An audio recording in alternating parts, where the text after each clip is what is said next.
Brandon Marcello, 24/7 Sports, joins us now. Brandon, thank you so much for joining us. And I know that especially this week is for guys like yourself, you are immersed in the portal. You're swimming in it and figuring it out. But I'm very curious, as a guy who's covered the SEC a long time and covers it very well, what has been the reaction that you've seen to Tennessee now not having a quarterback and the stand that they took in not acquiescing to whatever demands Nico and Big Nick may or may not have had, because that's all been very foggy at this point. Well, I think a lot of coaches nationally were just kind of like good for Tennessee. In fact, I was sitting in a head coach's office when that was all going down, and everybody was so interested in it. And, obviously a lot of power in this day and age in college athletics has shifted to the players, but at the end of the day, schools still have some say over issues, and especially when it comes to the money. If you come to a school asking for more money, doesn't mean you're necessarily always going to get it, or for that matter, make other demands, whether you're telling the coaches, hey, you need to go get this type of player, you need to go get some more linemen or more receivers or anything like that. Just because you demand it, and maybe because you're the superstar athlete on campus, doesn't necessarily mean you're going to get everything you want. And, these type of things are going on daily in some way or form at a lot of programs. It's just that this was really the first time it was so public, with him skipping practice, the news leaking to the media. Most times, both parties, the players and for that matter, the school, try to keep it quiet. But obviously this all kind of came to a head between the two parties, and they were getting very sick and tired of each other. And that's why the things leaked. Brandon, I guess Colin Cowherd had the tweet about UCLA yesterday, and it seemed like that was going to be the destination. And now, various reports, they're still working through that, obviously. Just your thoughts on kind of where things stand in that regard, and also if it is UCLA ultimately, if we don't get a chance to talk to you in the next couple of weeks, what do you think of that potential fit for Nico Iamaleava? Yeah, I know we've been reporting that UCLA was a spot that really made a lot of sense for him, and that it was very cloudy whether that was going to happen or not. And we don't have it on the record one way or another, whether he's signing there or not. And again, you got to be very careful with this type of situation, and you don't want to get burned or anything. But if it does end up being UCLA, that offense is not going to be anything like Tennessee's offense, not necessarily just because of the scheme, but the talent there is nowhere near what Tennessee has this year or what Tennessee had last year, which is even better. He's going to go into a situation where, for my opinion, the pressure is going to be on him to deliver. He's got to be the guy that's making that offense go. He's got to be the guy that's winning them 2, maybe 3 more games than they were expecting. And Nico hasn't really faced that in his career at Tennessee. And we'll see how that all comes to be if he ends up being at UCLA. Do you think that any other quarterbacks may see that Tennessee is might be a little desperate and jump in? I mean, they reportedly tried to poach Josh Hoover, and that didn't work out. So now do you think they have to sit back and hope that somebody's like, well, they got money, I might as well try and go there? What's up? We outside. Having fun doing what I want, cause you know the sun beating down kinda like a drum. Look how I do it. Look how I do it. Another beautiful day out there, folks, so get out there, but don't forget your sunscreen, UV index. I just wanna have a good time. It's all on me, pleasure's mine. The weatherman said it's the right time, so we gon' get it jumping till the night time. We gon' get it. We gon' get it. We gon' get it. We gon' get it. We outside. Yeah, I might just take a dive with it, feel alive with it, ride with it, cause I'm fly with it. Loud with the trouble, loud with the bass. No clouds in the way, smile on my face. Look how I do it. Look at me, look at me, look at me splash. Look at me, look at me, look at me splash. Look at me, look at me, look at me splash. Look at me, look at me splash. Well, yeah, as I was mentioning, like Notre Dame's quarterback, one of their quarterbacks entered the portal today, a guy that was one of the top tier guys that are expecting a challenge for that job. There's potential that other quarterbacks will reach out there. Of course, in this day and age, I know the portal's open right now, but certainly there's some like intermediaries going on about, would you be interested in Tennessee? Would you enter the portal for Tennessee? And we'll start probably getting a better feel of that, over this weekend, most assuredly. But,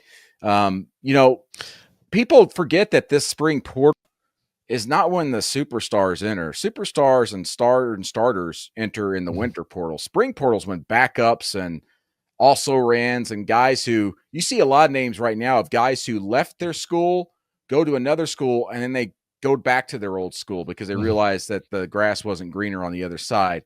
And so it's so very difficult to get a starter these days in the spring portal. You were talking about in the spring portal. This is not when the stars go in. The best you can hope for, though, is diamonds in the rough. Like I see the linebacker from Boise State, really good player. But again, you would not maybe put him up there with some of the other guys that would go in the portal on that level. So this one's more about precision and getting guys or filling out roster spots that you need guys with some experience because you don't have any. Yeah, you get some depth pieces, but there's also some like starter types that get in the portal that are really coveted. I mean, for example, look at Syracuse receiver Trevor Pena, who's just an absolutely explosive receiver. Not just that, an amazing punt returner, someone that could maybe be a 1,000-yard receiver in a new offense this year, someone that a lot of people are going to go after. And, of course, any defensive tackle that enters the portal is going to end up getting a look because when we look at the past 2 to 3 springs, defensive tackle has been one of the top positions everybody's looking at.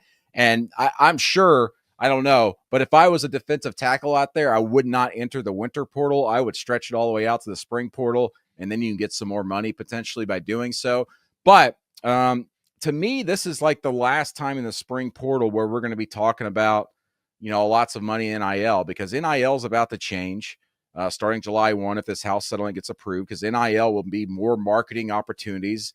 Most of the money is going to come from revenue sharing for players, and the new governance structure is going to ask all these players and all these schools, give us some proof that there's some return on investment for any NIL deals you sign for over $600, which is practically every NIL deal. So, it's going to be very rare that you see a $2 or $3 million NIL deal these days. Now, that doesn't mean you're probably going to end up seeing $2 to $3 million revenue sharing deals for players, because if you look at the percentages and everything, I actually wrote about this the other day.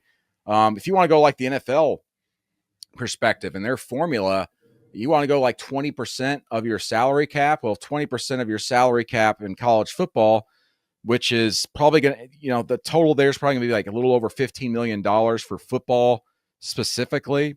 And then you take 20% of that, you can see players getting $3 million, a top tier quarterback, just in the revenue sharing piece, in addition to NIL. But again, I don't think NIL is going to be as big of a thing or drawing point for players, because the revenue sharing is where it's all going to be.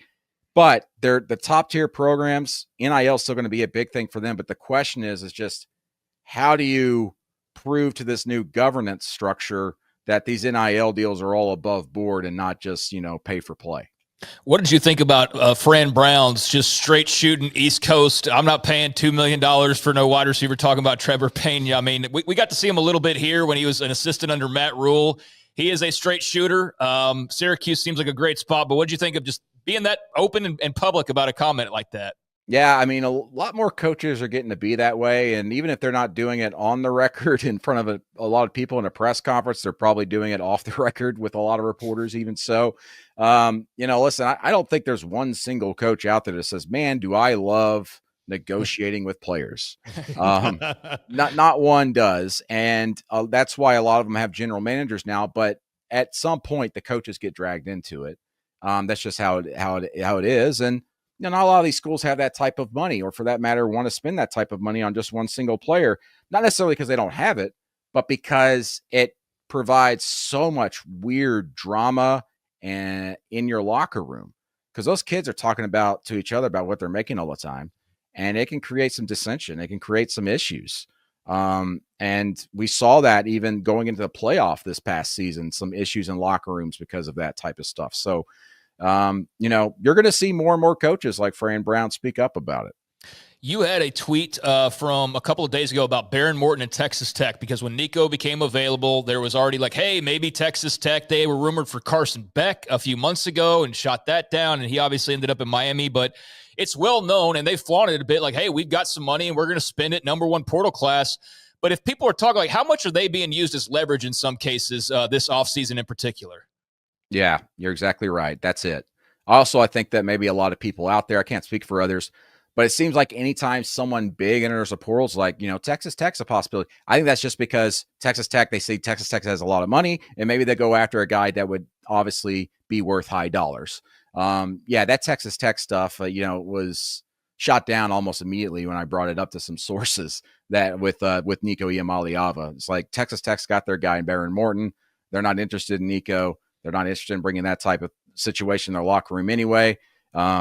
Which, by the way, it's going to be interesting if Nico does end up going to UCLA, how that affects the quarterback they just brought in from App State, who's assumed to be the starter. Now you're going to bring Nico in, and you're going to say, sorry, buddy, we're paying you like $1 million or whatever, but you're not going to be the starter. That's interesting. And obviously he probably needs an answer of his own here in the next day or two so he can make a decision himself to enter the portal before it closes. Well, I know a place you could go that's a lot closer to App State. I mean, if he has a girlfriend back there, maybe they can meet up. But Brandon, I did like your tweet on it's with that being said, season, which I meant to tell you earlier.